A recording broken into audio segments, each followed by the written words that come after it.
welcome to the new year. Excited to be here. Appreciate everyone, as always, spending time and the great coverage that you continue to provide all of our student athletes, our programs.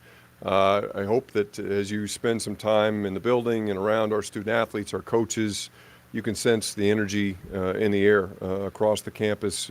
Every year, of course, brings a sense of renewal as the students arrive back, and certainly that feeling is carried through with our student athletes. We had a chance last night to have our annual all-student athlete meeting. It's really the only time throughout the year that we get all 500 athletes in one room. We bring them in onto the floor of State Farm Center and have a chance to reconnect with them, let them see and be around one another. As most of you have seen, we're already 2-0 on the young season. We're undefeated. Soccer had two great wins to start the year, gotten us started on the right foot. This week, we'll start ramping up. Volleyball has their first competition. Obviously, the big football game on Saturday, cross country, I believe, has their first competition September 1st. And so we're off and running literally here in the fall and looking forward to a great season. Just wanted to touch base, make myself available this morning. Obviously, we had a big announcement last week out of the Big Ten Conference on our media deals. I won't get into the specifics. I'll assume that you guys have read those things, but happy to address any questions you might have. But needless to say, I think it just is a tremendous testament to the brand and reputation of the Big Ten Conference, the breadth of this league and the attractiveness of what's happening in the Big Ten and with our member institutions now from coast to coast. Excited about the visibility, the platforms that our student athletes will have access to as they put on our uniform and now travel around the country to compete on behalf of the University of Illinois. Give a lot of credit to Commissioner Warren, our Big Ten staff, my colleagues across the conference. This is a negotiation that we had been preparing for a very long time. These are, as you would imagine, big deals to the conference, to each of the member schools. And so you don't just walk into this the day before and have a 5-minute meeting and then go and start meeting with the media companies. This is something we'd been anticipating for quite a while, and hats off to everybody who was directly involved in it and bringing us across the finish line. Really proud to be associated with the league and looking forward to building stronger relationships with those partners. Obviously, most of them are people we've worked with previously, but there are some new names in the fold, most notably NBC, and so excited about getting to know them and spending time with them as we move forward to broadcast and shed great light on the wonderful things happening across the Big Ten Conference. So with that, I'll stop and open it up for any questions you guys might have. Just from a practical standpoint, what does the new contract mean for you guys? What can you do? What will you be able to do later that you can't do now? Well, I think it strikes a nice balance. Obviously, trying to continue to be traditional in the sense of the linear programming, the profiles of the networks that we're working with, the Foxes, CBSs, NBCs of the world. Big Ten Network, of course, is really the backbone of a lot of what we do. But it also starts to dip our toe into a more, perhaps a younger audience, an audience that's consuming our sports in a different way through the direct consumer streaming platforms, the things that we'll be doing with BTN Plus and now with the Peacock Network owned by NBC. Excited about that. I think from the department's perspective, certainly the financial benefits are meaningful. It will allow us to continue to be, I think, very stable in an uncertain environment. I will say on that front, I don't think that everyone should believe everything they read in terms of what the projections are. I don't think that the numbers will be quite where some have been reporting. It looks like things will start flat and then we'll start to move up gradually in future years. Again, incredibly excited about it, but we want to make sure that we manage expectations on that front as well.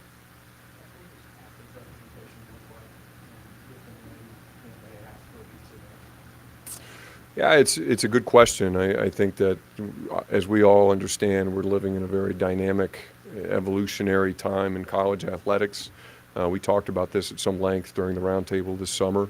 I think that we're continuing to evaluate the model, figure out how we can do this better, how we can develop sort of college athletics 2.0. What's this going to look like for the next 100 years? I think that if you were to talk to my colleagues, there's clearly an understanding that change is afoot, and what that change ultimately looks like is still very much to be determined. I know that there's an appetite from a lot of people to continue to provide additional benefits to the student athletes. What those benefits are, how they're formulated, is it true pay, or does it make them employees? Those are all things that I think are very much to be determined. But it all has to be put into the mix as we talk about conference realignment, as we talk about expansion of the CFP, as we talk about the future of the NCAA. That has to be another really important part of that overarching conversation. And I'm just really confident in the people who are having the discussion at this point to chart what that future course will look like. You when you got here, you had the effort from all these changes that are happening. Have you had it evolve how you feel about athlete pay and I don't know, things like that? Like, how do you ever kind of adapt? Yeah, I think so.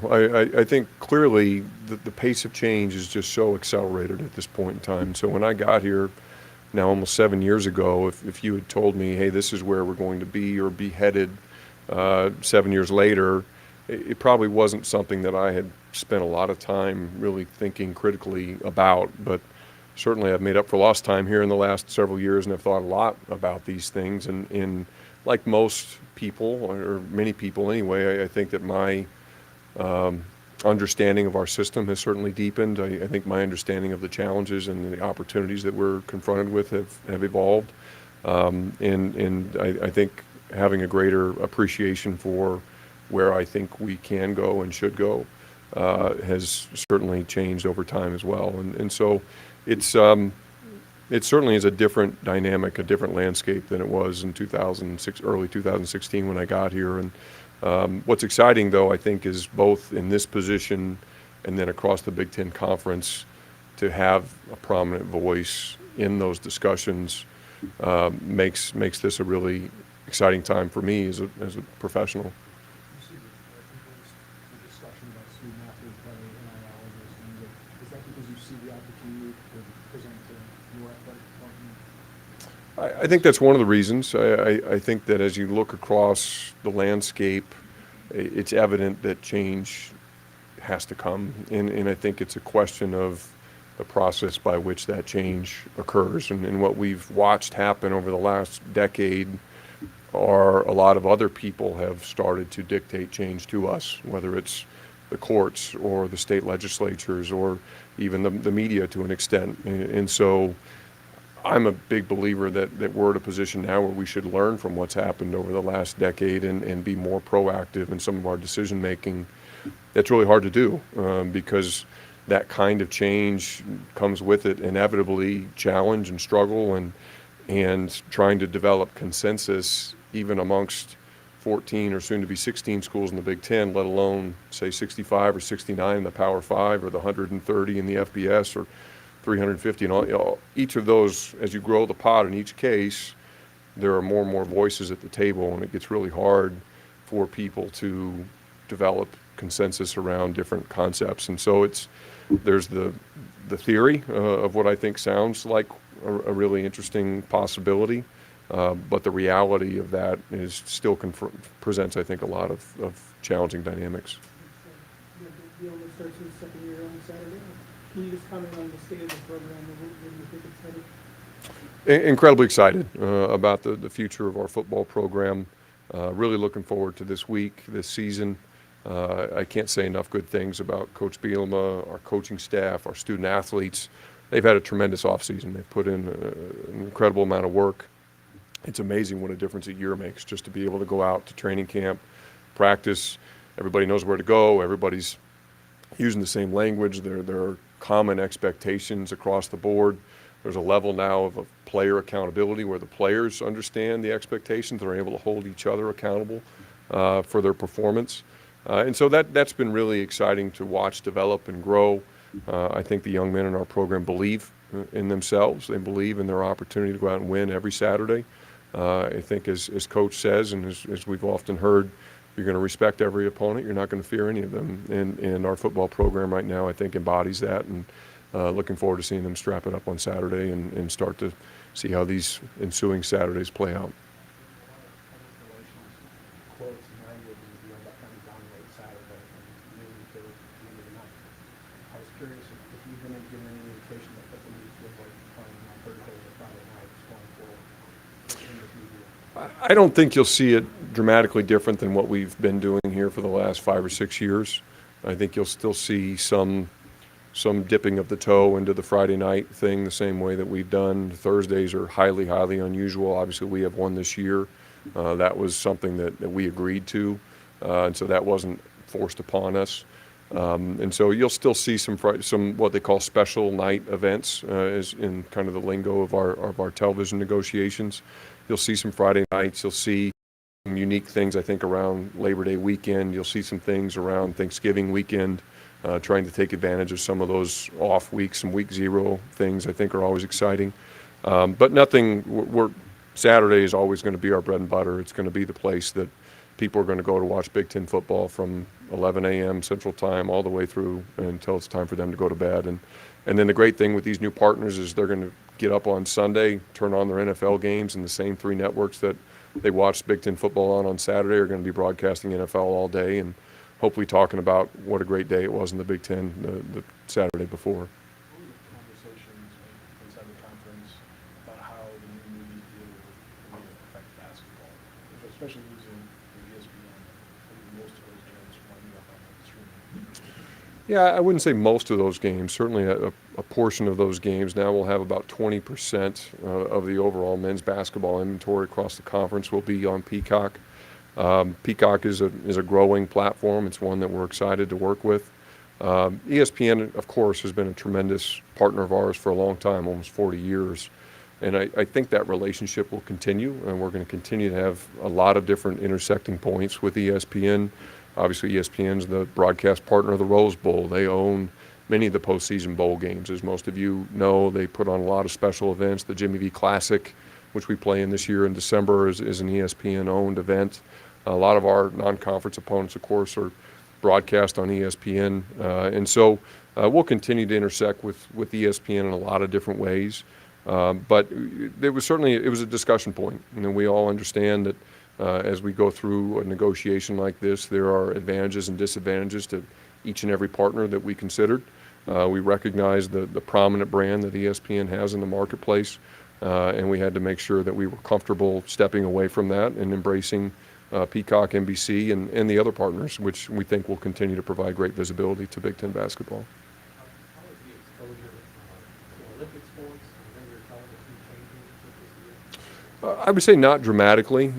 Fox has a commitment to continue to try and showcase our Olympic sports. NBC is interested in doing that as home of the Olympics. That's something, of course, that is more interesting to them than perhaps to some of the other networks. So we'll continue to kind of grow that out over time. BTN will continue to be the primary home of most of our Olympic sports, BTN Plus and BTN. But a couple of good things will happen, though. It'll be nice to see our women's basketball Big Ten tournament. The championship game will now be broadcast on national CBS and provide them some visibility that hasn't been present before. But then I know on some of the other sports as well, you think about Big Ten volleyball, Big Ten wrestling in particular are 2 of the elite sport conferences in the country. I think those sports will see a lot of visibility as well. And so the networks will work over time. Of course, we're never going to say no if NBC comes to us and says, hey, we want to put wrestling on television. We're going to say, absolutely, that's great. So we'll work with them as we get settled into the rhythm here and figure out what makes the most sense. I'm going from cable BTN to like a CBS for those, women's championship games. NIL, how does that kind of play into going from kind of cable television out to national television? I would hope on some level it will help our student athletes in terms of their branding and their opportunities. We're going to be involved with 3 of the most prominent traditional television networks in the history of media. When you think about Fox and CBS and NBC, and so no longer now will fans necessarily have to even have a cable package in order to be able to watch our teams compete. And so we're hopeful that the viewership will continue to escalate. And we've already seen that happen since we partnered with Fox 6 years ago. Big Noon has been the most watched college football program in the last 2 years. I think that's in large part due to the reputation and interest in Big Ten. We expect a similar uptick with our new partners as we move into that deal. And And obviously the athletes who are competing on those platforms are going to gain, I think, additional notoriety and visibility by virtue of the platforms that they've now being found on. Pros and cons of moving about 20% of that basketball inventory to a streaming platform now? Well, again, I think what we're trying to do at this moment in our time is to continue to push as much programming through the traditional linear networks as we can, understanding that that's where most of our fans still live. That's where they still consume their content. It's where they watch our games. But also recognizing that we need to continue to start to shift to a younger demographic, a demographic of people who are consuming our games differently. And so the streaming opportunities does that for us. It allows us to not jump perhaps both feet into the pool quite yet. I think we're still probably one, maybe two media negotiations away from the over-the-top really being the primary access point for our fans. But it does allow us to start to migrate a little bit into that space with an interest towards meeting our fans where they are. And we know that increasingly more and more of our fans are consuming content in that online space. And so we want to embrace that and put ourselves, I think, in a stronger position as we come back to the table in what'll be 5 years' time or so to have an established reputation and brand in that area so that we can engage in a productive negotiation this next time around. Regardless of how much money is being reported that you guys are going to get, you are going to get more money. How will you decide how to use that money? Well, the reality is a lot of it's already been spent, if you sit back and think about it. So the Alston program, for example, which we've put out some releases about, this is going to be an opportunity now for our student athletes to earn $5,980 per student athlete per year based on academic progress, eligibility, and their retention, them coming back and being part of our program. That program we anticipate is going to cost us somewhere around $3 million. That's something that we didn't have budgeted a couple years ago. Obviously, it's a new development as a result of the Alston case last summer. As everybody has seen in your own lives, inflation continues to push prices up. Every time we get on an airplane, we get on a bus, we buy a meal, we stay in a hotel, all of those things, the costs of those things are up dramatically. If you look at our facilities projects, and we have, as everybody knows, been very aggressive in the work that we've done in our facilities space.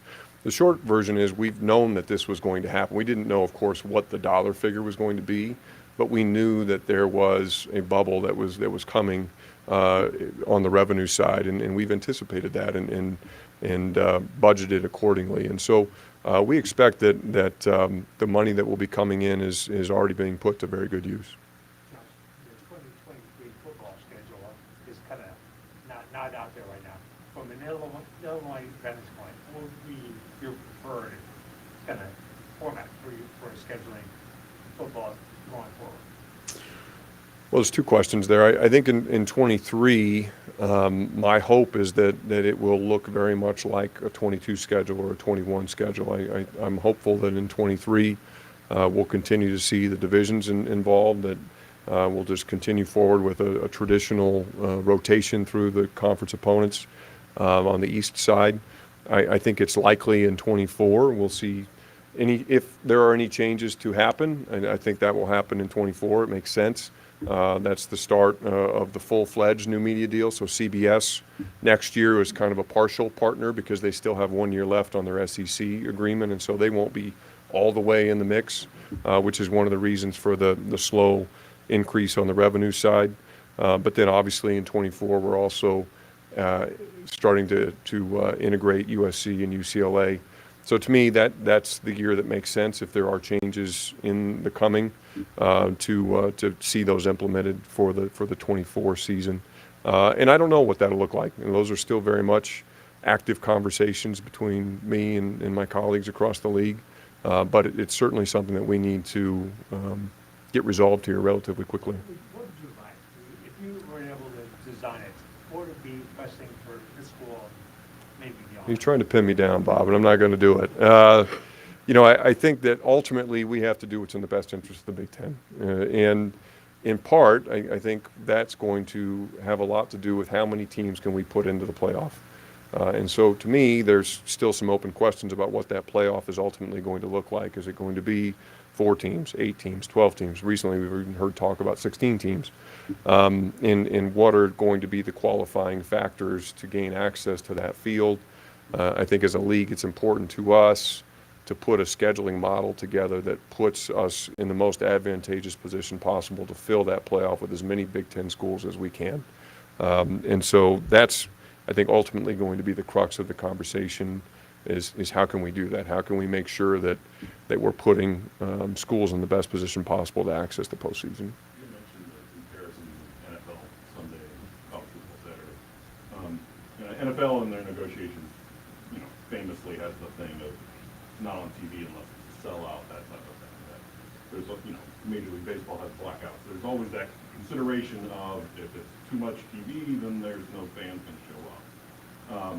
With declining, attendance across college football, is there a concern there with this TV package that it becomes something that's, on a soundstage for television? I don't know that I would say it's because of the increased television. And every football game has been on television for years now, and so we're not really in this new package offering anything new. We're just putting it in some different places than it has been previously. But certainly declining attendance is something that's very concerning to all of us, and something that we talk about regularly amongst the conference is what can we do to try and stem the tide and reverse that and try and get people back in the buildings, and something we talk about extensively here internal to the athletic program. I think that the bigger concern for me is still emerging from the pandemic. Did the pandemic just reinforce some of the trends that were already developing around people not coming into the buildings the way that they once did? And so we're still working very aggressively to try and pull people back out of their houses, help them feel comfortable, safe, and have an environment that we feel like they can enjoy in the building. And ultimately, what we have to do is try and create FOMO, right? Fear of missing out. I mean, we want to make sure that when people come into Memorial Stadium, they understand that they're going to get an experience that they can't get by watching the game on television. And so we are very intentional and active in thinking about what does that day look like? How can we build that day out from the minute a fan gets in their car to come to our stadium till the minute they get back to their garage? What happens in those ensuing 8 hours or 12 hours or however long it might end up being to make this a place that they want to be and that they prioritize over all the other things that are pressing for their time. And it's just an ongoing effort, and there's going to be a lot of trial and error. There's going to be us attempting things, some of which may work, some of which may not. We'll find the things that stick and champion those, and we'll try new things as we go along. Robert, did you follow up? Yeah, specifically coming out of COVID. Last year was the second lowest attendance in 75 years. Some of that is tied to people weren't ready to go out. There was mask requirements, everything else. So there's part of that in there. Coming out of that, what are the keys to, building that attendance up from the 35,000 last year? I think it's a lot like what we're doing with the team itself. I think that anytime you're trying to change a cycle, it requires some pretty dramatic shocks to the system. And we're seeing that with our football program, is that as we try and change what has been a trajectory that isn't where we want it to be, that takes a dramatic shock to the system. Enter Bret Bielema and his coaching staff. And I think the same thing has to happen to our fan base, is we have to bring a shock to the system. And the biggest shock is going to be, and I mean this in the right sense, not a shock as in the terms of a surprise, but the shock in terms of the electricity and the energy it infuses into our fan base is going to be a successful football team. If we're able to go out there and have our guys compete at a high level, be in a lot of games in the fourth quarter, win their share, I think that's going to capture our fans' imaginations, get them excited. And then we need to supplement that with the things that are happening off the field and during breaks in the game. And I feel really good about what we do on that front and how we have some plans to continue to be progressive there. But at the end of the day, where we have been historically has put us in a challenging position from an attendance perspective, and we've got to change that on the field in order for it to change in the stands. And I think that what's exciting for me is you walk into State Farm Center across the street, best program in the Big Ten the last 3 years, a couple championships to our name. It's evident that our fans are still there, right? I mean, the appetite is still there for Illinois sports. And so if we can capture similar energy with the football program that we have, with the basketball program, I have every confidence that our fans will come back out the same way that they have on the hoop side. You guys negotiate, I think, before a couple other conferences. Is that something intentional and important to you, or is that just a byproduct of how the timeline laid out? No, that was very intentional. That was very intentional. I think that the Big Ten, we feel confident, again, in our brand. We feel confident in our place in the collegiate athletics landscape. And what we never want to do is be in a position where somebody else is setting an artificial market that we then are somewhat based on or judged on. And so by putting ourselves at the front of the line in the negotiating process, it allows us to set a true market for what Big Ten athletics is valued at that moment in history, instead of potentially allowing somebody else to set a market that might be artificially low compared to what we think we could get. With all the changes, have there been any discussions about bowl affiliations, changes or additions? Those conversations are ongoing. We're always evaluating our bowl lineup. Certainly as we get bigger, it will give us the opportunity to add some additional bowl games to the lineup. I do think that the postseason bowl experience is one of the many elements that are being discussed in the context of the CFP expansion. How can we expand the CFP while at the same time continuing to honor the tradition of postseason bowls in college football? And so we will always evaluate that lineup. It's generally our contracts, I think, are 5 or 6 year deals, and we try to line all those up in kind of the same order so that they all come up at about the same time.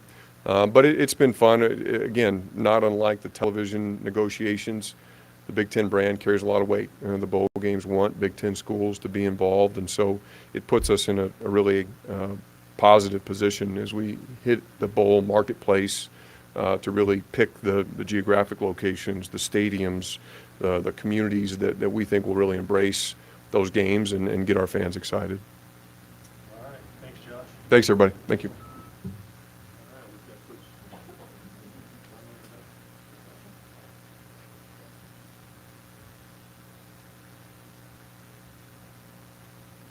Jump right into it with questions for the board members. Let's be able to know this thing as we pass this.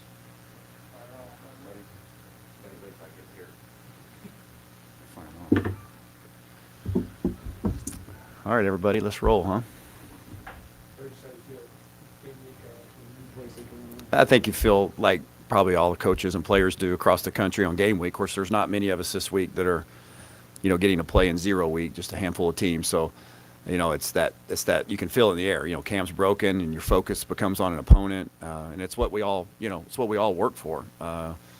It's a unique sport in that regard. You work year round for 12 guaranteed opportunities, and we've got one of those 12 before us this week, and so there's a lot of excitement.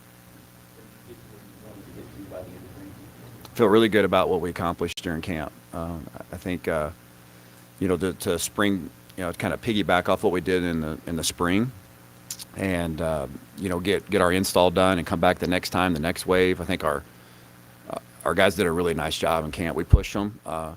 From a learning standpoint, we did a pretty aggressive installs through the course of camp. I thought our guys handled it very well, and I was really pleased with what we accomplished during fall camp. Yeah, I think they're just so well coached, and they're tough, and they they've got a system, and their system is not necessarily altogether unique, but it's they're just really good in what their system is. And I don't mean that in any disrespect to their scheme. They've got a really good scheme. They line up and play really good, solid defense, and they adjust their defense. You can tell that they've been doing it for a while. They've got a lot of answers to the way that you do different formations or adjustments. They're very well coached, and they play with a confidence, and so it'll be a great challenge for us. Here, sorry, right back here. I'll pass over you. Okay. Is there an advantage of you being a new coordinator coming in here? I don't think it's a disadvantage. I don't know to how much of a degree it would be advantageous for us. There's certainly always the element of surprise, but listen, okay, their DC, has been there for for a little while, but who knows what, they did in the off season to study and to change and tweak. And so they're going to have surprises for us. And so just like, they don't probably know entirely what to expect.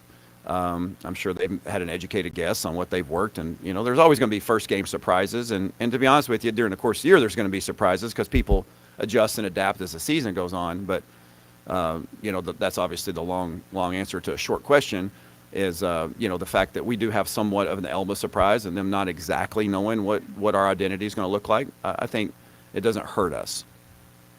It seems like you have confidence in this receiver room. What time did you see during camp to maybe even elevate some of that confidence? Well, I think our guys made a lot of plays. A lot of guys grew in that area. We just made some progress from in the spring through the summer work and fall camp of just throwing and catching in general. Doesn't mean that every day we went out there that we just were, throwing around like Air Coryell. Like our defense challenged us, and we had a lot of give and take and back and forth, but we did make some plays. And every one of those guys that you guys talk about and that you guys know are projected to make an impact for us, they all had their days and their moments where they made plays. And so I'm pleased with where we're at. Now we got to go do it against live action, and we'll be challenged. And the DBs from Wyoming, they will challenge us, And so we're gonna have to make some plays, and that's the name of the game, is making the plays.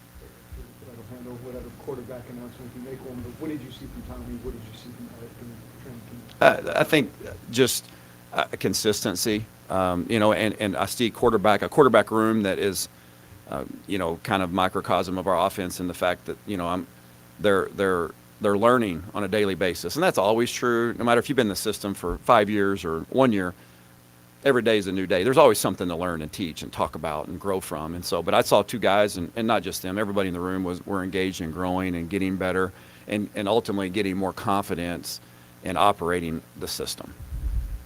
Are you typically a guy that likes to have a script early on, or is it not a big script early on for you guys as you enter the game? Yeah, we'll have a pretty good idea of how the game's going to start. I don't that doesn't go like, 40 plays deep into the game. But certainly there'll be some things that we'll want to look at and show maybe different looks early on and kind of gather some information as we're going, all the while trying to keep our guys comfortable and confident in what they're doing. So each week is a little different for me. I think it's always about adjusting and game, but ultimately the football game usually comes down to you doing you and doing it well. And so that's going to be our emphasis, is trying to control what we can control, and put our best foot forward offensively. Very quickly, can you describe the game planning process, from game planning during the week to how that translates to your play calling on game day and what you got on your play chart? Yeah, it's kind of, I think I've talked to you guys about this before on the big picture of offense, but like I kind of see it as like throwing mud on the wall. Like on Monday you kind of get a big wad of mud of it's your ideas and how you want to go about the week, and you start throwing it on the wall, and like, okay, some of it sticks and some of it sloughs down the ground. You pick it up and throw it again, and then you just keep doing it through the course of the week through ideas, talking through the line with the line coach, talking through with George in the passing game or from a protection standpoint, and you start whittling away, and you're like, and so it's not a one-day process. It is a week-long process that helps me get prepared. So when I get to Saturday, I know how, and our players know, our coaches know, ultimately how we foresee the game unveiling. And it's always going to be, you're always going to have to improvise and adjust, right? Those games hardly ever unveil the way that you want to, but from a base standpoint, they should. And so that's kind of how we go about doing it, is to prepare myself, is it's just a process during the course of the week. And then ultimately on Saturday, hopefully I put myself in position to be able to play the game from my preparation during the week. A couple maybe heavy competitions on the offensive line at a couple spots. How have those kind of played out through camp? We've had competition in a lot of spots, and not to be vague about that, Joey, but like and that's good. That's a really positive thing, And so I know some of the guys internally have pushed each other, and we're, as far as on the offensive line go, and they've rotated guys in there. I think we're finally getting closer to settling on what that first series lineup will look like. And but I feel good about where that group is collectively, and the work that they put in. I'm excited to watch them play. the guys that we know that could be contributors have their moments in camp? Are there maybe more guys we should know at this point that we don't? Well, I think there's always going to be somebody pop up that maybe we're not as tuned into, especially early in the year. And, when you're, who knows what the way the game might unveil. But I think most of the guys that, we've rotated a lot of guys in, I'll say that, so I don't even know going into the game. I know who, some of the guys are that for sure are going to be locked in and playing, the majority of the snaps. We're going to rotate some guys in there, and all of them had their opportunities. And so that game could unveil a bunch of different ways for a bunch of different skill guys. And the bottom line is we need them all to be at their best on Saturday for us to be our best. Whoever wins the quarterback job, what do they usually do in the offense to make sure it's successful? Yeah, I mean, I think, it would be the obvious answer is to do what a quarterback does, operate, communicate with the line and the team, take care of the ball, stay within the framework of the offense, and ultimately make plays, right? And that's ultimately we get an opportunity to make a play or pop a throw or, to make a big play during the course of the game. The play needs to be made, and that's ultimately what the position is about: protect the ball, and make the plays that present itself. And it's not just on him to do that; it's all 11. But I'm excited about watching our guys play just collectively, the quarterback position, the running backs. I mean, this is what they work year round for too. And to get your first one of 12 right here before us, and I know our guys are really excited about it. And as their coordinator, I'm really excited to watch them play as well. Wyoming, I believe they've played Tampa too for a long time. Did they remind you of anybody that you faced or game playing for last year at UTSA? That's a good question off the top of my head. I've been so locked in on who they are. I don't know if I've really played that game in the back of my mind. Maybe a little bit like Middle Tennessee to some degree that we played in our conference there. They kind of remind, kind of more when I say that, the more I think about that a little bit. Like just they were very systematic in their approach defensively. And I'm not saying other people we play aren't and won't be, but this group in particular, they're very systematic. They've had a system that's worked for them for a long number of years. They're very well coached in it. You know who you're going to be, but on the flip side, you know where they're going to be. So that goes both ways for both teams. Running back, do you have any just overarching philosophies about how to maybe break up handoffs for some of those guys, especially with a guy like Chase who had so much success? Not really. I mean, I think I think that'll kind of come as the game maybe unfolds and maybe the situation in the game and what you're needing, what kind of runs you're needing to execute. Is it a 4-minute type operation or is it 2-minute? I mean, I think that depends on sometimes on who's in there and who's doing what. But ultimately, we want all of our backs, and I believe we're there. We want all of our backs to be able to execute all of our offense, right? And then when that happens, then it doesn't matter as much to me when I'm calling, as long as I have faith and confidence in those guys to execute the entire offense, to let them go play and let it figure out and let that rotation and let that happen kind of organically. Confident that this offense can have the pace and speed that you want it to have, this good substitute as many diverse packages as you guys have? Oh yeah, I think so. I mean, I don't think, again, we've talked about this like quite a bit. Like when we say pace or tempo or whatever, I think I made it clear that doesn't necessarily mean we're going to just try to snap it as fast as we can, every snap. And we've got to be able to, change the pace up. That's ultimately our goal for the way we play the game. And so when you change the pace up, it allows for substitutions to happen. And so, yeah, you're going to see that. I mean, we'll probably be in and out of groupings some. And really, to be honest with you, we got to see how the game unfolds in that regard, because it could look like a number of different things. But, so as far as taking time to slow down and get people in and out of the game with our skill people, that's going to happen. It's going to happen naturally in our flow of offense. Last time you were on this field, you beat Illinois, now you're back to Barry. What would this mean for you to get this opportunity on Saturday? Well, I don't really think much about it in that terms at all. I mean, that's long behind us, in my mind. And I'm excited about being with this group of coaches and this group of players in this stadium, and putting our best foot forward on Saturday against a good Wyoming team.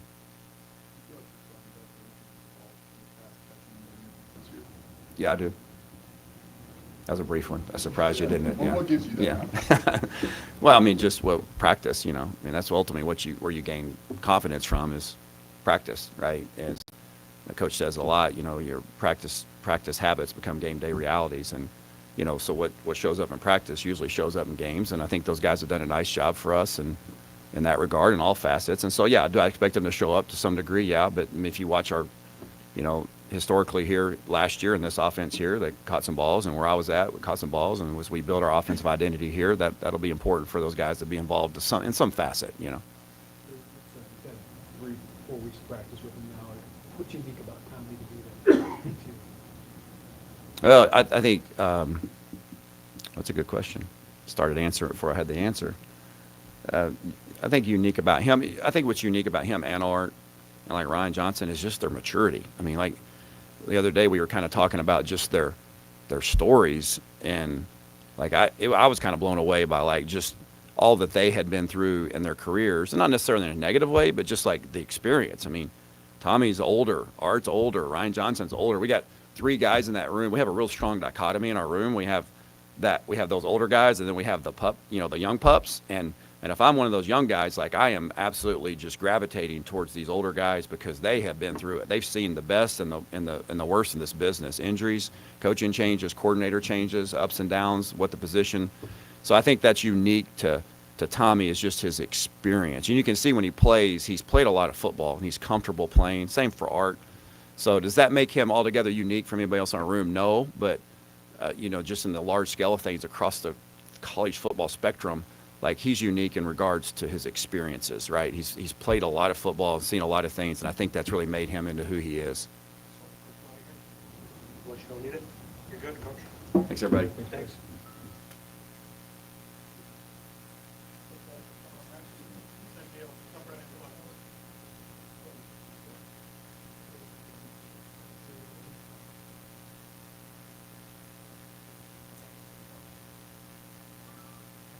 How's everybody doing? Coach, tell us about Wyoming. What do you know about the Wyoming offense? Yeah, their head coach is an old school, fundamental football, hard-nosed guy, and it breeds throughout his team, his roster, his offense. They want to run the football first. Like to get downhill, they'll use bigger personnel groupings, especially on early downs, to try to establish the run game. They do a good job of mixing up zone and gap schemes. They don't put the ball in jeopardy. When they do put it in the air, they're quick, concise reads. Like to get the ball out on the perimeter, with sprint outs and nakeds and get the quarterback out of the pocket a little bit. So they do a good job. Their run game matches up with their play action game. They do a really good job of mixing up personnel groupings and trying to get you to have to match those groupings and be able to get into different pictures out of those different personnels. The quarterback transfer from Utah State, what do you see from that kid? Yeah, I've seen Utah State film. He is athletic. He can extend plays with his legs.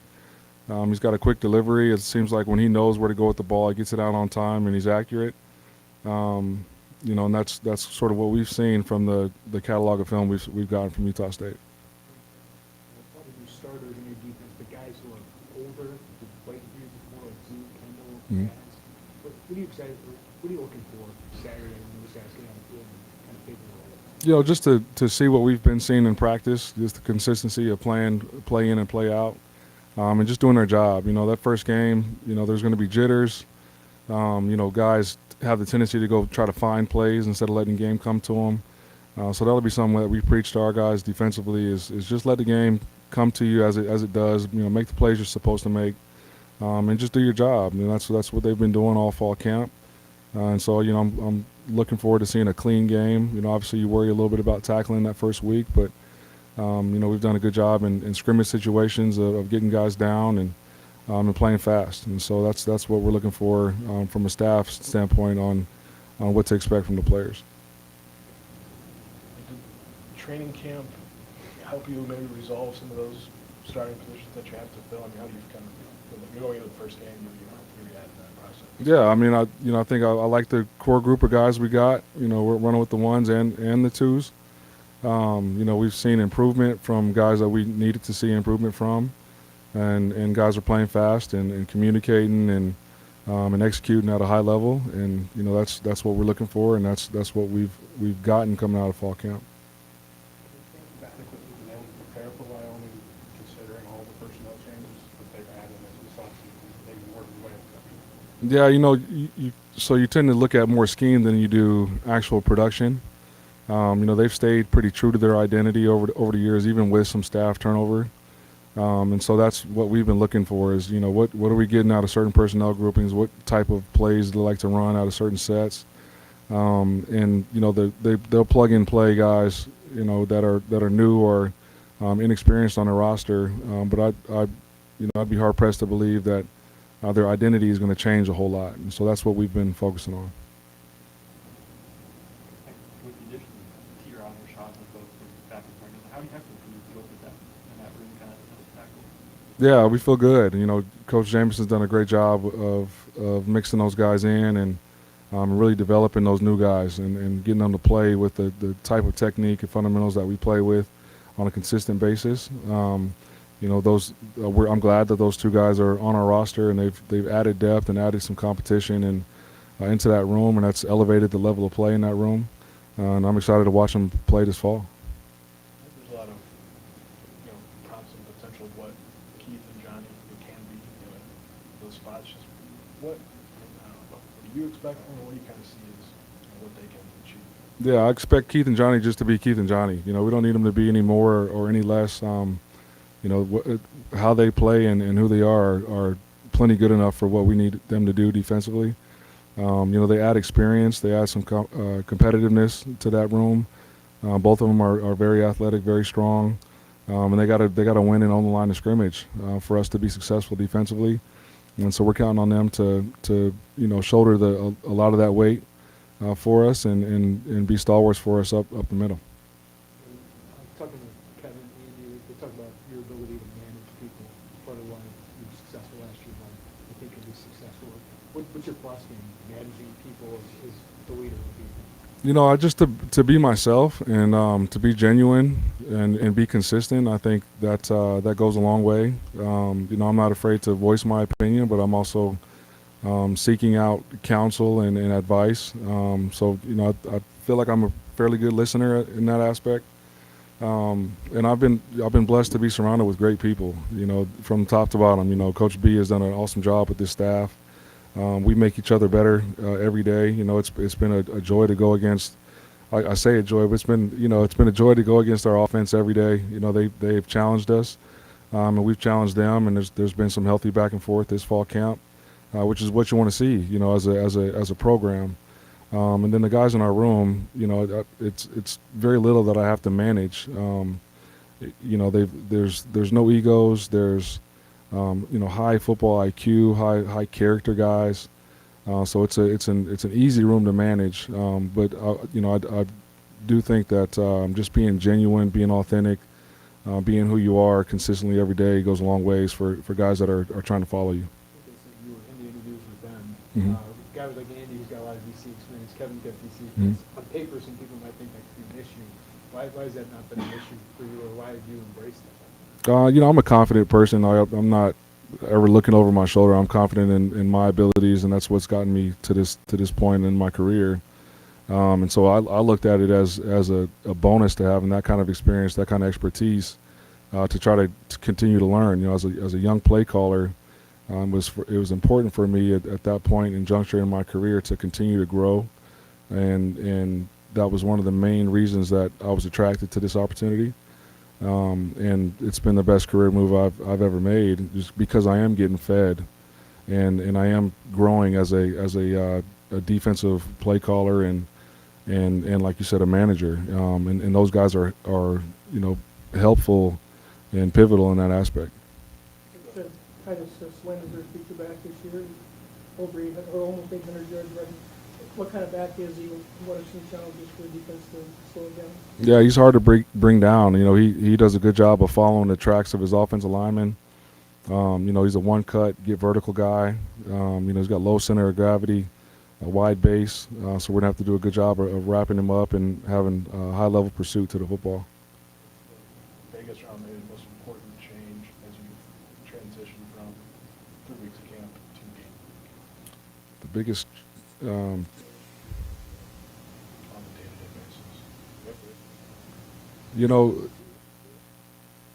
basis? I'd say getting into game week, it's almost like you treat it like a bye because you've had extra time to prepare for Wyoming, and so the focal point on actually game planning, into this next week or starting, a week ago. That definitely changes through fall camp, right? The start of fall camp, you're just installing your defense. You're going through the ins and outs of all the calls, all the checks, and just really focusing on your craft as a unit and also positionally.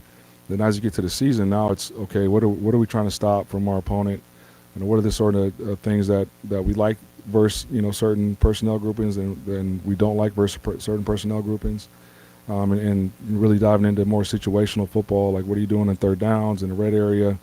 How do they operate in 2 minute? You get more game plan specific as you get closer to game week.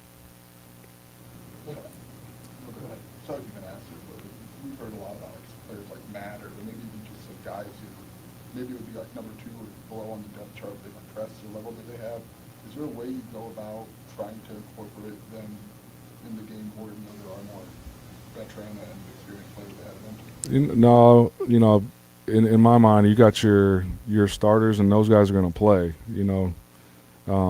Sidney Brown is going to play until Sidney Brown can't play. You know what I mean? And if the game allows or it's needed that Matt goes in there, then in my mind, he's ready to go. So those guys got to prepare like they're starters. But having a set rotation in my room specifically, there is no set rotation. It's the guys that are going to play are going to play. And if somebody needs a blow or something happens, then the next guy's got to be ready to go in there.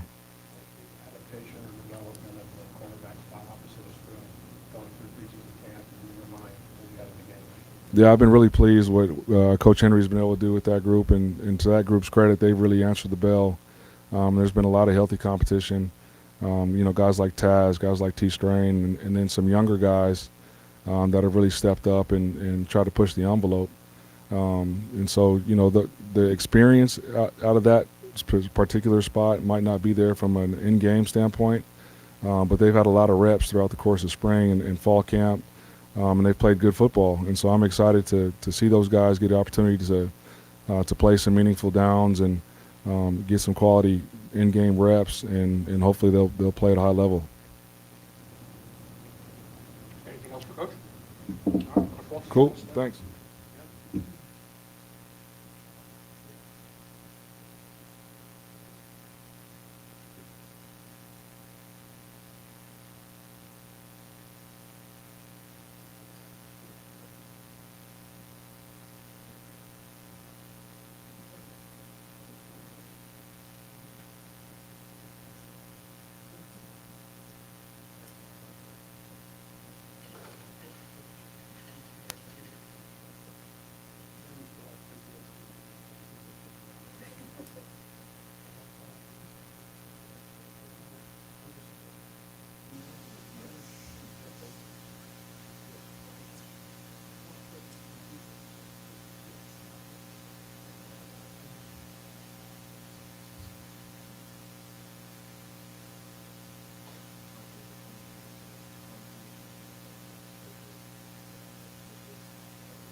Sending a couple guys to wear you guys down. But yeah, very excited to get into game week. I think our players especially, right, just a chance to play and compete against somebody else in spring ball through fall camp. It's what everybody goes through. We're just in week 0, so we're getting a little bit earlier than everybody else. Really excited for our players, our coaches, but just Illinois football in general, which obviously includes the University of Illinois, the Champaign-Urbana community, all of our fans and alumni. There's a really good buzz going with our players. Buzz doesn't necessarily equate to wins, right? But I do like the excitement, the energy, just the general feel of what our guys are doing. There's so many little indicators for me as a head coach. A year ago, you guys had asked me, how do you feel? Different from the spring, and there's definitely just been a consistent evolution to get to where we are right now. And I couldn't be more excited. I've been doing this for quite a while as a head coach. I believe I'm going into my 14th year, and just to see what I've seen happen since last fall when we got done through the portal process, through spring ball, through fall camp now, and to get into game week, there's been a time when I've been more excited. I'm talking after a Big Ten championship and projections to win one. This group of guys is very special, and I think it's going to be one of those type of years. You know what? I've been very, we got a Medwood podium.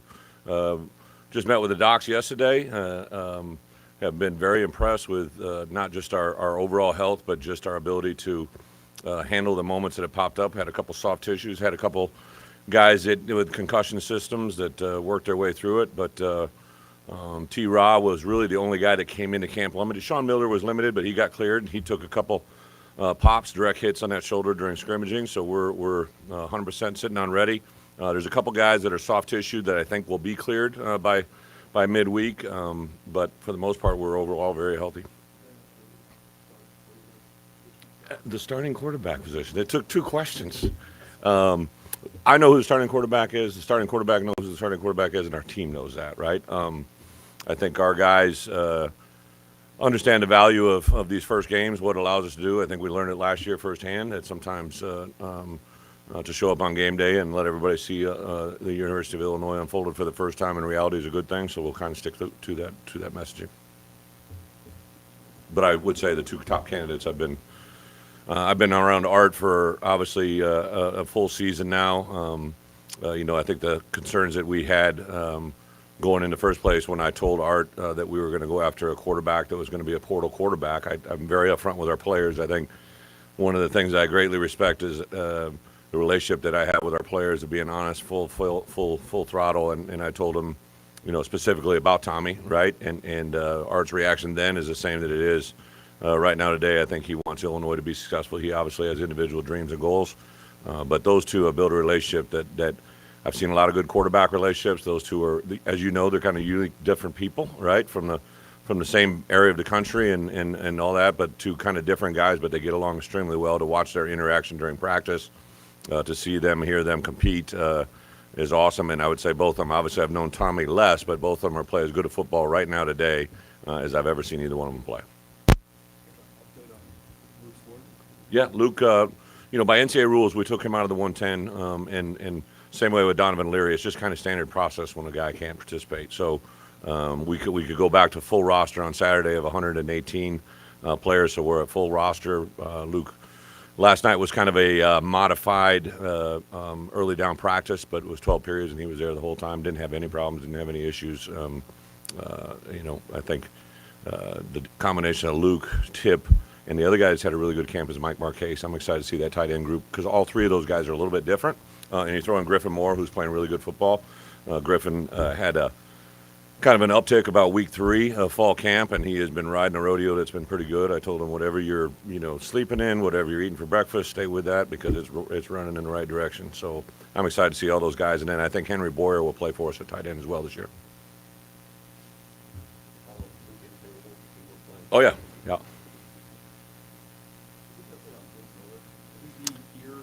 Yeah. Yeah, so I think we kind of gave a little bit of an update. Ben got some really good news during the course of the summer. Things were going in the right direction. But when I made the decision to transition with Sean, right, that basically put Sean in that special teams coordinator role for the entire fall, right? We didn't want to have Ben.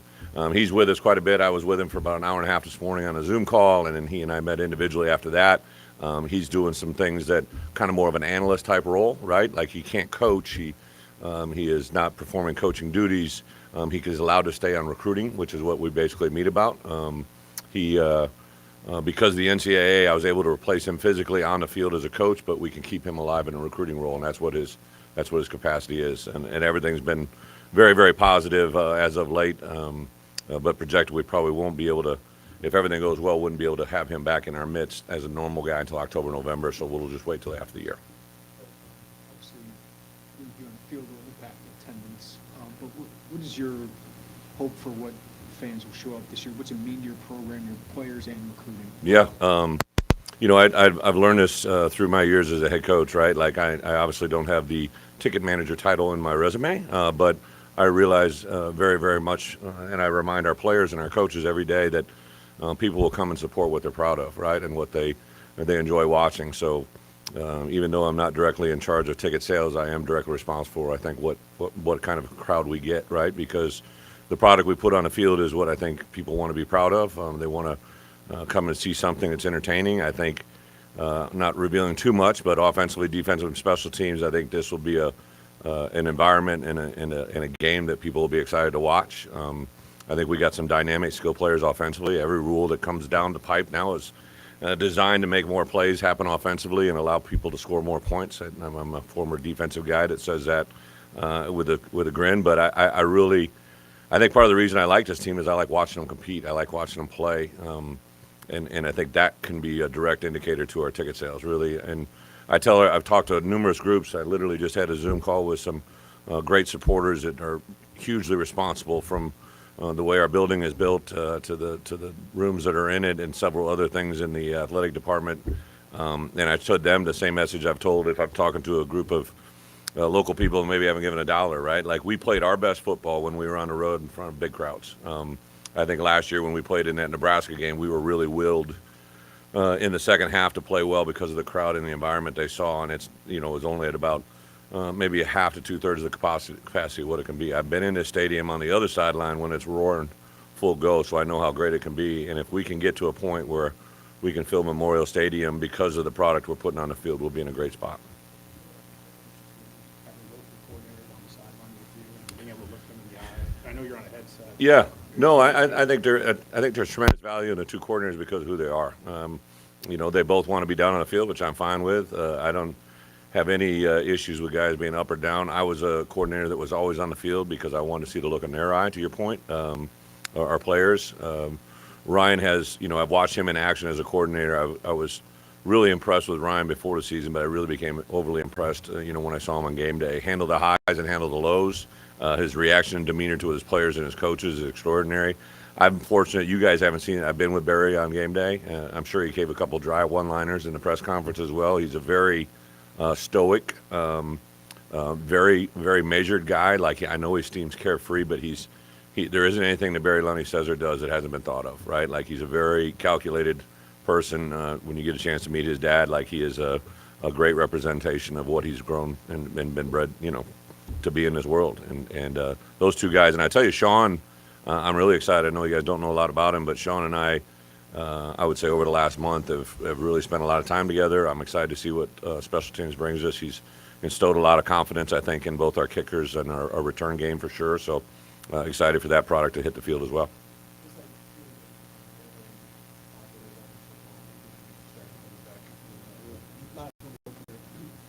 Was that something you've done before as a coach, or is that, have you sort of evolved to that?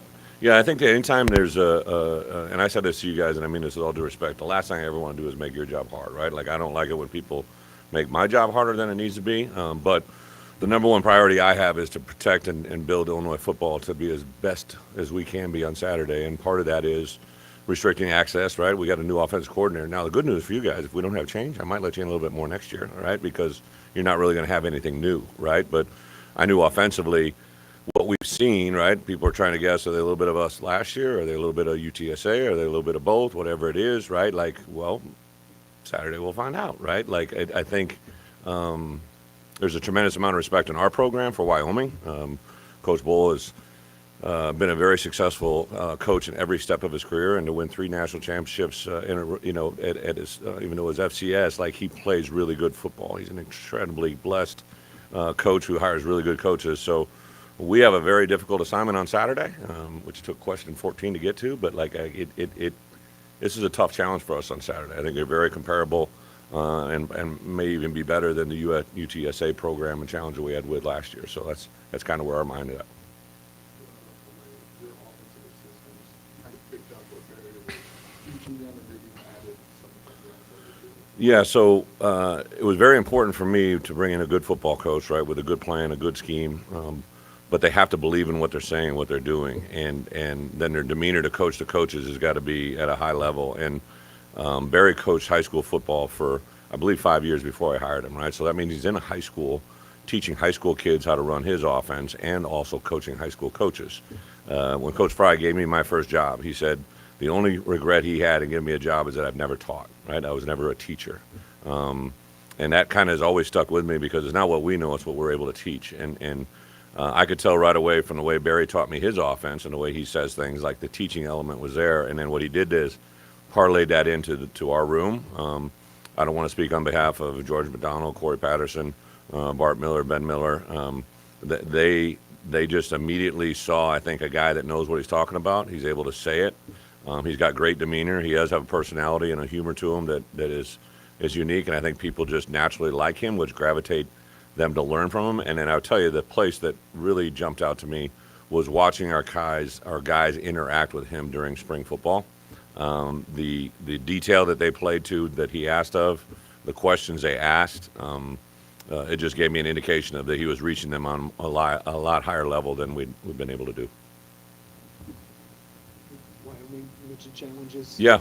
You talked last week about Craig Bowen and respect for him, Yeah. but what have you seen on the field, both offensive and defensive? Well, a couple things, right? So I think defensively they're very long, right? If you just look at their numbers. So like I look at matchups all the time, right? And as a head coach, I formulate an idea during the course of our preparation on how I think the game will play based off of what I see. And I think their defensive line is long. Now they had some linebackers, especially one that got drafted third round, really good players, active guys. They put a lot on them. They've had transfer and turnover, so a lot of it out, but also a lot of it in. So I've had to evaluate players that are playing in other schemes to see how they'll fit into what they're doing. I think offensively, there is some carryover to kind of what we do, but in their system, their quarterback kind of drives the whole thing, and their biggest challenge that I don't know as of right now is who their quarterback is, right? And I know they know it right now, but that's going to be the biggest thing for us to unfold on Saturday is defensively, how are they going to play, what's going to be the emphasis, who their playmakers, and then special teams I think will be kind of a continuation, but you don't know who their return guy is going to be and, you know, how that's going to play in a kicking game. In game week, how do you, like for the first game, how do you go about naming other starters? I mean, everyone Yeah. quarterback, but depth chart, you put it up, you do a team meeting saying, hey, that offensive guard this week, we're going with these guys. Yeah. Individually, how do you do that? Yeah, Robert, great question. I think I know I say this, and you guys probably take me for what I'm saying, or you may say I'm just kind of full of it, right? But like I treat all positions the same, right? Like yes, I'm not unveiling QB1, but I'm also not unveiling who our starting Mike backer is, right? We got 3 linebackers who are good players, right? C.J. Hart, D'Arcangelo, and Tariq Barnes. All 3 of those guys, in my opinion, are starting linebackers, but only 2 of them are going to start, and that'll happen on Saturday. They know who they are. They know what they're going to do, but that's just kind of how we're laid out. At corner, same deal. You know the people that are involved in those things, but who the 2 starting corners, you probably think Spoon's going to be one, but you may not know the other one. So I don't see the advantage of letting that be known before Saturday. After that, it's kind of a little bit more out there moving forward, but it's nothing more than that. I do think I told our players specifically in a meeting, I'll take you in our meeting room. I may not let you practice, I'll take you in our meeting room, all right? So I told our guys yesterday, all right, from this point forward, although we practiced a little Wyoming the last 2 weeks, you know, today when we call our number 1 offense, those 11 guys going out in 12 personnel, that's their starting 12. That's as we see it now. Now, it could change before Saturday, but I want them to know who it is. I want the right guard to know who's playing next to him at right tackle. I want the center to know whose 2 guards are going to be. And I, you know, went on to the defense side, and I also said, you know what, there's going to be a starting left guard on our look team who's going to emulate Wyoming. So our starter at left guard on offense has got to be just as well this week, all right, as our look team guy, because that's going to give us a chance for our defense to have success. And I gave the example, right? Last year, I named Brandon Peters the quarterback during the start of the week, right? And he knew he was a starter. Art knew he was the backup. But what no one knew was midway the first quarter, we were going to remove Bart or be for X number of games due to a shoulder injury. But because Art Sitkowski prepared in a way to give us a chance to have success, we went on to win that football game because of Art's demeanor during the course of the week. Fast forward to Penn State, BP is the backup quarterback. Art's our starting quarterback. Gets us into, I believe, our 3rd or 4th overtime. Breaks his hand, his wrist. And the backup quarterback, who now is Brandon Peters, who prepared and did everything we asked him to do during the course of the week, came in and won the game for us as a backup quarterback. 2 different occasions, 2 complete flips, but it's really the same scenario. So I really challenged our number 2s and our look guys, right? If you take this week off, right? We'll be off on Saturday. And I really, really want to stress that because I thought Kendall Smith gave a talk to our team, and he talked about the journey he's been on, right? To be a practice player for 3-4 years. Literally last year was the first time he wasn't a practice player, got his opportunities on the field, and then this year he's projected to be a starter. And in reality of it, last year when I saw him making plays on special teams and during look period practices, I would say to Ryan, like, hey, how can we get Kendall involved? And that led us to where we are today. So there's a lot of different storylines out there. They're not always just he doesn't want to announce a starter. It's what I'm doing I think is best to help our team prepare for win. How different is it to have Coach Snyder being a former Thunder? It's a great question. I think I always say this, right? Barry Lunney played quarterback, right? So I think he has a perspective to that position is very unique. Most quarterback coaches that I've been around were also usually former quarterbacks. The same thing carries into now with Sean Snyder. He was a tremendous punter. He was also a kicker. He's been involved with special teams as a player, as a coach. So to have that perspective is very unique. And if you really truly look at special teams coordinators across the country, there's actually a very few amount of them that are actually former specialists. So I think it's a great perspective for what he can do. Especially, I think if you interview Hugh Roberson, he would tell you that Sean's been a tremendous asset for him and his kicking skills. Rule on getting to appeal the targeting call? I do. I still think it needs to be tempered, right? So I love this because the targeting rule actually came about when I was on the rules committee, and I was involved in like 2 to 3 years of discussions before it actually became a rule. And our main mission, if you interview Steve Shaw right now, who's the director of officiating for the entire country, the number one reason we wanted to install a targeting rule was to change the demeanor and attitude of our current game, right? To take kids and teach them that their helmet shouldn't be involved in the way that it was being not only maybe taught, but also being used. And I don't think there's anybody in college football right now that's been in college football the last 5 years that can tell you that targeting rule has not changed the demeanor of our players. It's a safer game. I think players are conscientious, aware of it. We had 3 situations during one scrimmage where one was called, but the other 2 were close, and I literally taught our players on those plays, right? You think about Sidney Brown, like he's a very aggressive, powerful, physical player. I don't recall him last year being targeted to get a target call once. And some of them were looked at, right? I remember the hit against the Purdue tight end. There was a play, I think maybe UTSA or Maryland, where his receiver coming across the middle, and he's learned. I give Ryan a lot of credit. He's learned to teach our players how to keep their head out of the game, which the number one thing is safety. Josh has afforded us an opportunity. We have customized helmets for every player on our roster now. We do everything we can to protect their safety because of who they are. It's also huge in recruiting, and I think anything that modifies the targeting rule. The one issue I have is the unintentional targeting. There's targeting that happens on purpose, right? Like kids do it and they know it, but it's the unintentional targeting that removes a kid from a game that I still have a hard time removing someone because there's only 12 guaranteed opportunities, right? Like our game is so limited in the number of opportunities they get that I feel bad when a kid, puts himself in a situation and maybe the targeting occurred, but he didn't go into the play with the idea to do that, right? It was just kind of a bam, bam, and they called it. That's the one I struggle with. Preaching to the team that a lot of plays kind of come to them, don't try to force anything, especially week 1. How difficult is that to get that kind of through their mind when all the jitters are hitting them? Yeah, I think what Ryan is kind of referencing, and I don't want to speak on his behalf, but what we talk about all the time is everybody just to do their job, right? So sometimes on defense, you may have a call that puts a lot of pressure on one player to execute that call. He may not get rewarded for it, like it's forcing for us, when we bring pressure, I always say, okay, when pressure comes, make it stay there, right? So even though pressure might be coming from the right, it's that left end that has to maintain the leverage to make sure the pressure works. And that's not really exciting, but he's got to do his job. So I think that's what he was kind of referring to a lot of times, especially defensively. For you to do well, sometimes it's doing something you don't like to do or you don't get rewarded for it, but when your time comes, shine. And Ryan has an uncanny way of explaining that to our guys. Yeah. With the rules being what they are now, are your GAs allowed to be on the field on Saturday and have direct one-on-one communication with the You need a rules book to figure out. So our 4 GAs are basically accountable coaches, right? So they're allowed to be on the field. They can give instructions during the course of the week.